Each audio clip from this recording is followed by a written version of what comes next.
हाँ जी दोस्तों, तो अब आपके पास जो नेक्स्ट आता है वो बेसिकली आता है चैप्टर नंबर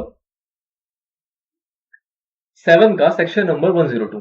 ठीक है, चैप्टर नंबर 7 का जो आपका सेक्शन नंबर 102 आता है वो बात करेगा explanatory statement to be annexed to notice. अभी आपने सेक्शन 101 में क्या देखा, नोटिस। अब कौन कौन सी ऐसी एक्सप्लेनेटरी स्टेटमेंट होती है या कौन कौन सी ऐसी सिचुएशन होती है जब आपको ऐसी स्टेटमेंट को अनेक्स्ट करना होता है नोटिस के साथ, मतलब उसको अटैच करना होता है नोटिस के साथ। नोटिस के साथ जब आप नोटिस भेजोगे तो साथ में आपको एक्सप्लेनेटरी स्टेटमेंट भी भेजा जाता है।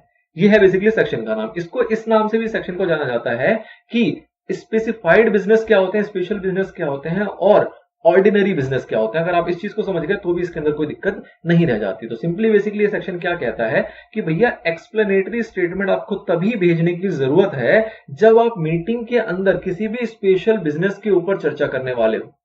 ठीक है, अगर किसी भी ऑर्डिनरी बिजनेस के ऊपर चर्चा करने वाले हो उस केस में सिर्फ और सिर्फ नोटिस दे दो, आपको सेक्शन 102 की कोई परवाह नहीं करनी वहां पे। लेकिन अगर अदर देन ऑर्डिनरी बिजनेस कुछ भी आप डील करने वाले हो मीटिंग के अंदर, तो आपको उस रिगार्ड में एक्सप्लेनेटरी स्टेटमेंट देना पड़ेगा। अब एक्सप्लेनेटरी स्टेटमेंट बेसिकली क्या होता है, तो आपने कई सारे सेक्शनों में देखा, क्या देखा कि जब भी कोई चीज ऐसी चर्चा की जाएगी जो कि ऑर्डिनरी नहीं होगी, ऑर्डिनरी क्या है वो इस सेक्शन में देख लेंगे, अदर देन ऑर्डिनरी कोई भी चर्चा होगी तो उस पर्टिकुलर मुद्दे से रिलेटेड जितनी भी इंफॉर्मेशन है वो सारी आपको एडवांस में देनी पड़ती है। मतलब उससे रिलेटेड, सपोज किसी पार्टी से हम कोई डील करने वाले हैं, कोई कॉन्ट्रैक्ट करने वाले हैं, वो जो कॉन्ट्रैक्ट करने वाले हैं उससे रिलेटेड जितनी भी बातें होंगी, कौन पार्टी किस चीज का कॉन्ट्रैक्ट है, किस दिन करेंगे, उससे कितना फायदा होने वाला है, उस कंपनी की क्या डिटेल है, हमारी कंपनी की क्या डिटेल है, क्यों कर रहे हैं, वगैरह वगैरह जितनी भी रिक्वायर्ड इंफॉर्मेशन है उन सबको भी आपको नोटिस के साथ भेजना पड़ता है। उसी को हम कहते हैं एक्सप्लेनेटरी स्टेटमेंट। बस एक्सप्लेनेशन है जी क्यों बिजनेस करने जा रहे हैं। ठीक है, पर ये कभी किया जाएगा जब और सिर्फ क्या होगा, आपका स्पेशल बिजनेस होगा। अब मैंने इस चीज को और एक क्लैरिफाई करने के लिए आप कह सकते हो क्या कि एजीएम जो है, एजीएम के अंदर इन जनरल जो चर्चा होती है वो किसकी होती है, ऑर्डिनरी बिजनेस की। क्या एजीएम के अंदर एक्स्ट्रा ऑर्डिनरी बिजनेस मतलब स्पेशल बिजनेस उसकी चर्चा की जा सकती है? तो आंसर इज यस, की जा सकती है। जो हमारा ईजीएम होता है एक्स्ट्राऑर्डिनरी जनरल मीटिंग, उसके अंदर क्या ऑर्डिनरी बिजनेस की चर्चा की जाती है? बिल्कुल भी नहीं की जाती। जो आपके ऑर्डिनरी बिजनेस है जो कि रूटीन में बने हुए जो हर साल होते हैं, वो चर्चा जो होगी वो सिर्फ और सिर्फ कहां होगी, एजीएम में होगी। लेकिन अलोंग विद दैट कुछ एक्स्ट्रा बातें भी डील की जा सकती है एजीएम के अंदर, ये ठीक है। बट जो ईजीएम होता है वो सिर्फ और सिर्फ होता है स्पेशल बिजनेस के लिए ही। अगर स्पेशल बिजनेस की जरूरत ही नहीं पड़ती तो हम एनुअल जनरल मीटिंग का ही वेट कर लेते। वो ईजीएम तभी रखा जाता है जब हमारा साल खत्म होने में टाइम है और हमें लगता है कोई चीज डिस्कस करना जरूरी है, तो उसके लिए हम एक extra ordinary general meeting conduct कराते हैं, तो उसे हम कहते हैं ईजीएम। तो ईजीएम जो होगा वो हमेशा किसके लिए होगा, स्पेशल बिजनेस के लिए। लेकिन एजीएम जो होता है वो हमेशा ऑर्डिनरी के लिए होता है, लेकिन अलॉन्ग विद दैट उसमें स्पेशल बिजनेस भी डिस्कस किया जा सकता है। चलिए जी, इतनी बात आपके समझ में आ जानी चाहिए। फिर बात आती है भाई 102 के ऊपर, जो को आपको फुटनोट है, सिंपल सी बात है, स्पेसिफाइड आईएफएससी कंपनी का आर्टिकल के पास पावर है कि वो चाहे तो इसको एप्लीकेबल करे, चाहे तो एप्लीकेबल ना करे ना। अब यहां पे क्या कहा गया कि where any special business is to be transact at the company general meeting then explanatory statement should be annexed to the notice. उस केस में आपको एक्सप्लेनेटरी स्टेटमेंट को क्या करना पड़ेगा, नोटिस से अटैच करना पड़ेगा, विच मस्ट स्पेसिफाई। अब उसके अंदर क्या स्पेसिफाई होना चाहिए, मतलब उस स्टेटमेंट के अंदर क्या चीजें मेंशन होगी। नंबर 1, नेचर ऑफ कंसर्न, कि क्यों, क्या बिजनेस है, क्यों कर रहे हैं, क्या उससे फायदा, क्या उससे नुकसान है, जो भी कंसर्न का जो भी नेचर है उस चीजों को आपको डिस्क्राइब करना है। उसके बाद इंटरेस्ट, फाइनेंशियल एंड अदरवाइज, मतलब क्या फायदा होगा, क्या नुकसान होगा, क्या करने जा रहे हैं, वगैरह वगैरह, इससे रिलेटेड जितनी सारी चीजें होगी in respect of each item of every director and the manager, every other KMP और रिलेटिव ऑफ कह लो मैनेजर, डायरेक्टर या फिर केएमपी, इनके रिलेटिव, इन सब के ऊपर आपको क्या देना है, एक एक्सप्लेनेटरी स्टेटमेंट देना है। Now any other information and facts, कोई और ऐसी जानकारी जिससे कि जो भी मीटिंग में आएंगे उनको चीजों को समझने में आसानी होगी, उनको इसका स्कोप पता लगेगा और उनको इसमें डिसीजन लेने में आसानी होगी। अगर ऐसा भी कोई मैटर है, कोई ऐसी इंफॉर्मेशन है, कोई ऐसा फैक्ट है, तो वो भी आपको एक्सप्लेनेटरी स्टेटमेंट में लगा के भेजना पड़ेगा। ये बात खत्म हो जाती है सिर्फ और सिर्फ एक्सप्लेनेटरी स्टेटमेंट की। अब इसमें क्या कह गया, क्या कह रहा है, नेचर ऑफ कंसर्न और इंटरेस्ट ऑफ फाइनेंशियल और otherwise if any in respect of each of item, मतलब क्या है कि जिससे हम वो ट्रांजेक्शन करने जा रहे हैं अगर उसमें इंटरेस्ट है, उसमें किसी भी प्रकार का, जिस भी सपोज किसी कंपनी से हम ट्रांजेक्शन करने जा रहे हैं और उस कंपनी का डायरेक्टर हमारा कौन है, जो हमारी कंपनी का डायरेक्टर है सपोज, तो उस केस में ये फैक्ट बताने वाली है कि नहीं है, बिल्कुल है। उस कंपनी का जो शेयर होल्डर है वो हमारी कंपनी का भी शेयर होल्डर है, बताने वाली जरूरत है कि नहीं है। जो उस कंपनी का केएमपी है वो हमारी कंपनी का भी केएमपी है, बताने वाली जरूरत है कि नहीं है। तो इसलिए अगर कुछ ऐसा भी मुद्दा है कुछ भी, कोई भी इंटरेस्ट, कोई भी फाइनेंशियल ऑब्लिगेशन, कुछ भी ऐसा है तो उस चीज को भी आपको एक्सप्लेनेटरी स्टेटमेंट में शामिल करना पड़ेगा। ठीक है, फिर बात आती है कि भैया अब ये चीज को समझने के लिए आपको पहले ये समझना पड़ेगा कि क्या स्पेशल बिजनेस होता है और क्या ऑर्डिनरी बिजनेस होता है। क्यों? क्योंकि यहां तो सिंपली ये कह दिया गया कि भैया स्पेशल बिजनेस होगा तो उस केस में आपको एक्सप्लेनेटरी स्टेटमेंट देना है। तो कैसे पता लगे क्या स्पेशल है क्या स्पेशल नहीं है? तो जनरली इसको दो पार्ट में क्लासिफाई किया जाता है। Number 1 is ordinary business, number 2 is special business. Ordinary business कौन से होते हैं? तो उसके लिए बात बताई गई, 4 बातें जो जनरली होती हैं हर बिजनेस के अंदर, जो कि हम सालाना डील करते हैं। पहला क्या है कि फाइनेंशियल स्टेटमेंट और रिपोर्ट्स के रिगार्डिंग जो भी डिस्कशन होती है वो आपको ऑर्डिनरी बिजनेस में आता है, जो कि हम हर साल करते हैं। हर साल फाइनेंशियल स्टेटमेंट बनती है, हर साल बोर्ड ऑफ डायरेक्टर के रिपोर्ट्स वगैरह बनते हैं, ऑडिटर रिपोर्ट्स वगैरह होते हैं। इसके ऊपर जो भी हम डिस्कशन करते हैं वो सारा किसका पार्ट है? ऑर्डिनरी बिजनेस का पार्ट है। उसके बाद आती है कि डिविडेंड डिक्लेयर करना है नहीं करना, उससे रिलेटेड जो भी हम डिसीजन लेते हैं वो भी हमारा ऑर्डिनरी बिजनेस का पार्ट है। फिर बात करते हैं कि डायरेक्टर को अपॉइंटमेंट, अगर कोई ऐसा है जो रिटायरिंग डायरेक्टर है उसकी जगह पे अपॉइंटमेंट करनी है डायरेक्टर की, तो उसको लेकर भी जो डिसीजन लिया जाता है वो भी कहां लिया जाता है? हमारे ऑर्डिनरी बिजनेस के अंदर लिया जाता है। फिर बात आती है अपॉइंटमेंट किसका? ऑडिटर का, या फिर उसके रेम्यूनरेशन को फिक्स करना, उसके ऊपर चर्चा करना, ये भी किसका पार्ट है? हमारा ऑर्डिनरी बिजनेस का पार्ट है। इन सिंपली ना आप ऐसा भी कह सकते हो कि ऑर्डिनरी बिजनेस के अंदर क्या चाहिए होता है? Ordinary resolution. स्पेशल बिजनेस में क्या चाहिए होता है? Special resolution. ऑर्डिनरी बिजनेस का मतलब क्या हुआ कि जो नॉर्मल प्रैक्टिस के अंदर कंपनी करती है तो उसके अंदर अगर 50% से ज्यादा लोग भी एग्री है तो वो करना चाहिए, सीधी सी बात है। लेकिन स्पेशल बिजनेस का मतलब क्या हुआ? वो ऐसी हरकतें जो कि जनरली कंपनी नहीं करती, कुछ ऐसा अपॉर्चुनिटी है या कोई ऐसी सिचुएशन है कि कंपनी को करना पड़ रहा है, तो उसके अंदर आपको कहा जाता है कि भैया 75% ज्यादा लोग एग्री करने चाहिए, मतलब वहां पे क्या होना चाहिए? हमारा स्पेशल रेजोल्यूशन होना चाहिए ना।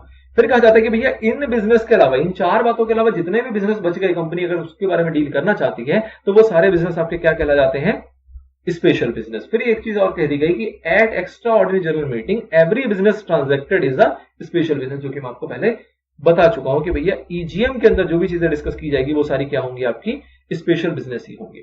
अब 102 सबसेक्शन 2 का प्रोविजो आता है। वो प्रोविजो क्या कहता है कि सपोज करो कि स्पेशल बिजनेस का जो आइटम है वो रिलेट करता है किसी भी दूसरी कंपनी को। जो स्पेशल बिजनेस हम करने जा रहे हैं उसके जो भी आइटम्स हैं या कोई भी उसके इफेक्ट्स जो हैं वो किसको पड़ते हैं? किसी और कंपनी को पड़ते हैं, और उस कंपनी की जो शेयर होल्डिंग है वो किसी के पास है, कम से कम उसकी 2% या उससे ज्यादा की शेयर होल्डिंग जो है वो हमारे कंपनी के प्रमोटर के पास है, डायरेक्टर के पास है, मैनेजर के पास है या फिर केएमपी के पास है। मतलब कि जिस कंपनी को उसका इफेक्ट पड़ेगा, सपोज करो हम कोई बिजनेस कर रहे हैं, ठीक है, उस बिजनेस से कुछ प्रॉफिट होगा और वो जो प्रॉफिट होगा वो किसी ऐसी कंपनी को होने जा रहा है जिस कंपनी का जो प्रमोटर है, सॉरी उस कंपनी की जो शेयर होल्डिंग है वो हमारे प्रमोटर के पास है, और कितनी है? कम से कम 2% या उससे ज्यादा। या फिर जिस कंपनी को फायदा होने वाला है उस कंपनी के जो शेयर होल्डर है वो हमारी कंपनी का मैनेजर है, और उस मैनेजर ने उस कंपनी के कितने शेयर होल्ड कर रखे हैं? कम से कम 2% या उससे ज्यादा। तो इस तरीके से कुछ भी अगर ऐसा है तो ऑब्वियस ही बात है इस चीज का डिस्क्लोजर देना चाहिए नहीं देना चाहिए। मतलब सपोज करो कि आप कोई प्रोडक्ट सेल करोगे, कोई बंदा कोई प्रोडक्ट परचेज करेगा, आप उसको लेके कोई डील करना चाह रहे हो कि क्या प्राइस फिक्स किया जाए। आपने कोई प्राइस फिक्स किया और उसके अंदर सामने वाली कंपनी का कुछ फायदा हुआ, उस कंपनी का फायदा हुआ तो बेसिकली उसके शेयर होल्डर का फायदा है, और पता लगता है बाद में जाके कि जो उस कंपनी का शेयर होल्डर है उसमें 10% के शेयर्स हमारी ही कंपनी के प्रमोटर ने होल्ड कर रखे हैं या हमारी कंपनी के किसी केएमपी ने होल्ड कर रखे हैं, की मैनेजर पर्सनल ने। तो कहीं ना कहीं ये चीज बतानी जरूरी है, क्योंकि ऐसा हो सकता है कि कंपनी इंटेंशनली जानबूझ के इस कंपनी का नुकसान पहुंचाने के लिए, क्योंकि इस कंपनी में तो शेयर होल्डर नहीं है ना, वो तो उस कंपनी में शेयर होल्डर है, तो उस कंपनी को फायदा हो, इस कंपनी को नुकसान हो, इस चक्कर में कोई ऐसे ट्रांजैक्शंस की भी अप्रूवल ले सकती है शेयर होल्डर से जिससे कि उस शेयर होल्डर का घाटा होगा और सामने वाली कंपनी का मुनाफा होगा। तो अगर कुछ ऐसा है कि आपका उस कंपनी में कोई भी इंटरेस्ट है, कोई भी दिलचस्पी है, किसी भी प्रकार की शेयर होल्डिंग है जो कि 2% या उससे ज्यादा है, तो भैया इस बारे में पहले ही आपको बताना पड़ेगा इन एक्सप्लेनेटरी स्टेटमेंट कि हम जिससे ये एग्रीमेंट या जिससे ये डील करने जा रहे हैं उस कंपनी में मिस्टर ए जो कि हमारी कंपनी का डायरेक्टर है उसके क्या है वहां पे शेयर होल्डर हैं जो कि 5% के 2% के जितने के भी हैं पर 2% से ज्यादा होने चाहिए, तो उसको भी आपको स्टेटमेंट में शामिल करना पड़ेगा, बहुत इंपॉर्टेंट है ना। उसके बाद कहा जाता है कि कोई भी डॉक्यूमेंट ऐसा है जो कि आपको ले डाउन करना है मीटिंग के अंदर, मतलब मीटिंग के अंदर उसको डिस्कस करना है, तो उस डॉक्यूमेंट जिसकी इंस्पेक्शन की जाएगी आपकी मीटिंग के अंदर, तो उसका भी आपको टाइम और प्लेस बताना पड़ेगा कि भैया किस टाइम पे किस जगह पे उसकी इंस्पेक्शन की जाएगी, ताकि उसके बारे में जो भी मीटिंग में आ रहे हैं वो प्रिपेयर होके आ सके। फिर कहा जाता है कि अगर सपोज आपने डिस्क्लोजर नहीं किया या फिर इनसफिशिएंट डिस्क्लोजर किया, मतलब एक्सप्लेनेटरी स्टेटमेंट दी तो लेकिन उसमें यह नहीं बताया कि आप ही उस कंपनी के शेयर होल्डर हो, डायरेक्टर्स ने नहीं बताया, या फिर दी तो लेकिन उसके अंदर कुछ बात ही नहीं बताई इस रिलेटेड, मतलब या तो नॉन डिस्क्लोजर है या फिर इनसफिशिएंट डिस्क्लोजर है। क्या बिजनेस करना है ये तो बता दिया, लेकिन रियलिटी में जो ऑनरशिप या शेयर होल्डिंग की बात बतानी थी वो नहीं बताई। कुछ भी अगर ऐसा होता है तो उससे क्या होगा, उससे ये होगा कि सामने वाली कंपनी का फायदा हो सकता है, हमारी कंपनी का नुकसान हो सकता है। यही तो पॉसिबिलिटी है ना, कि जो सामने वाली कंपनी थी जिसमें हम फायदा दिलाना चाहते थे उसको फायदा हो सकता है, और जो हमारी कंपनी थी जिसमें वो प्रमोटर था या केएमपी था या मैनेजर था उस कंपनी का नुकसान हो गया। तो ये लॉ कहता है क्या, कि जितना भी उसको फायदा हुआ है उतना उसको कंपनसेशन के रूप में देना पड़ेगा इस कंपनी को, अगर आपने कुछ भी ऐसा किया है तो। सिंपल, कि सपोज करें आपने कोई ट्रांजैक्शन को डील की, उस डील से सामने वाली कंपनी का 1 लाख का फायदा हुआ और आपका नुकसान हो गया, तो उस चीज में आप सामने वाली कंपनी जो है वो आपको कंपनसेशन पे करेगी, और कंपनसेशन जो पे करेगी वो कितना करेगी, जितना उसको फायदा हुआ होगा अप टू दैट लिमिट, उतना उससे कंपनसेशन लिया जा सकता है अगर कुछ भी ऐसा होता है तो।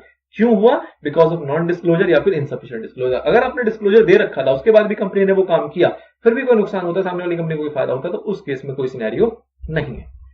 इसी का एक्सट्रैक्ट है सबसेक्शन 4, जो कि नीचे यहाँ पे मेंशन है कि अगर कोई नॉन डिस्क्लोजर या इनसफिशिएंट डिस्क्लोजर की बात होगी तो कोई भी बेनिफिट जो कि मिला है किसको, प्रमोटर को, डायरेक्टर को, मैनेजर को, केएमपी को, या फिर उसके रिलेटिव को, चाहे डायरेक्टली मिला हो चाहे इनडायरेक्टली हुआ। डायरेक्टली इनडायरेक्टली का मतलब क्या हुआ, कि सामने वाली कंपनी ने कुछ कमाया, उसने कमाया, बेसिकली उसके शेयर होल्डर ने कमाया।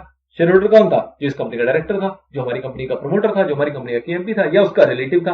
किसी भी तरीके से आपने सीधे माध्यम से या घुमा फिरा के किस तरीके से भी अगर आपने फायदा उठा लिया तो वो लोग क्या है, liable to compensate the company to the extent of the benefit receive by them. जितना भी उनको बेनिफिट मिला उस प्रमोटर को, जितना का भी फायदा मिला, उतने हद तक उनसे कंपनसेशन लिया जा सकता है अगर कंपनी का नुकसान होता है तो। ऐसा भी हो सकता है कि सामने वाली कंपनी का फायदा हो और हमारा कोई नुकसान ना हुआ हो, तो कोई दिक्कत नहीं, करने तो फिर कोई दिक्कत नहीं है।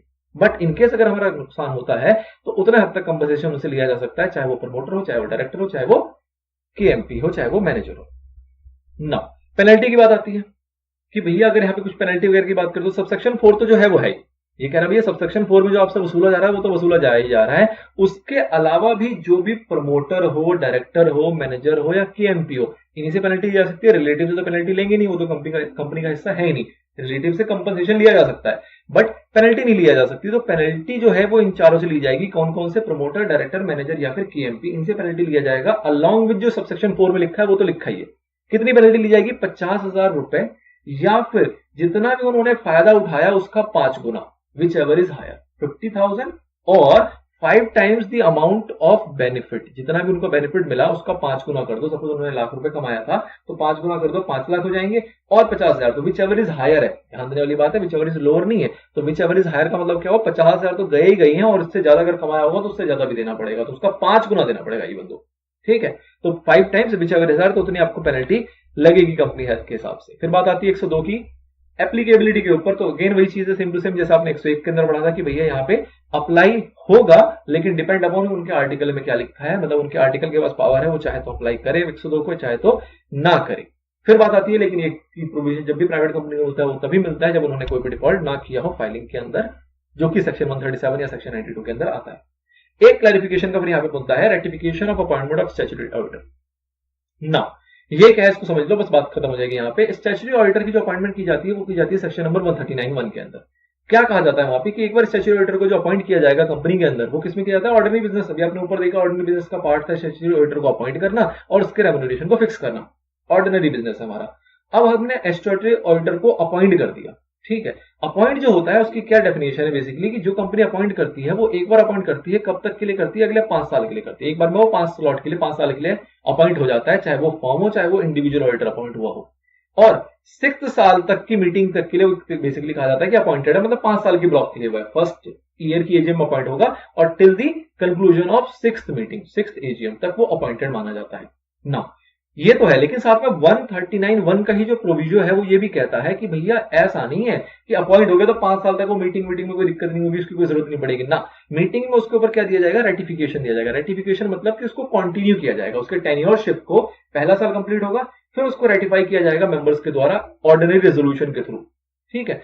फिर रेटिफाई होगा, फिर अगले साल फिर रेटिफाई होगा, फिर अगले साल फिर रेटिफाई होगा। मतलब कि हर साल रेटिफिकेशन की जरूरत तो है, अपॉइंटमेंट की जरूरत नहीं है या फिर रीअपॉइंटमेंट की जरूरत नहीं है। इसको ना ही हम अपॉइंटमेंट कहेंगे ना ही रीअपॉइंटमेंट कहेंगे। ये बेसिकली उसकी जो सर्विस है, जो उसका टेन्योरशिप है, उसको कंटिन्यू करने के लिए एक रेटिफिकेशन ली जाती है मेंबर्स के द्वारा। तो इसके ऊपर क्लैरिफिकेशन क्या है कि भैया ये भी एक ऑर्डिनरी मुद्दा ही है कहीं इसको ये ना समझ लिया जाए कि वो जो 4 बातें हमने ऊपर देखी उसके अलावा कह दिया गया कि जितने भी मुद्दे होंगे वो सारे क्या हो जाएंगे स्पेशल बिजनेस। तो ऐसा नहीं है कि इसको भी आप क्या मान लो स्पेशल बिजनेस ना, ये वो मुद्दा है जो कि रिलेटेड टू अपॉइंटमेंट ही है और ऑर्डिनरी कोर्स ऑफ बिजनेस के अंदर किया जाता है, ऑर्डिनरी रेजोल्यूशन के अप्रूवल से ही पास माना जाता है। तो इसलिए ये भी जो है वो क्या माना जाएगा, आपका ऑर्डिनरी बिजनेस ही माना जाएगा, इसको स्पेशल बिजनेस ना समझ ले।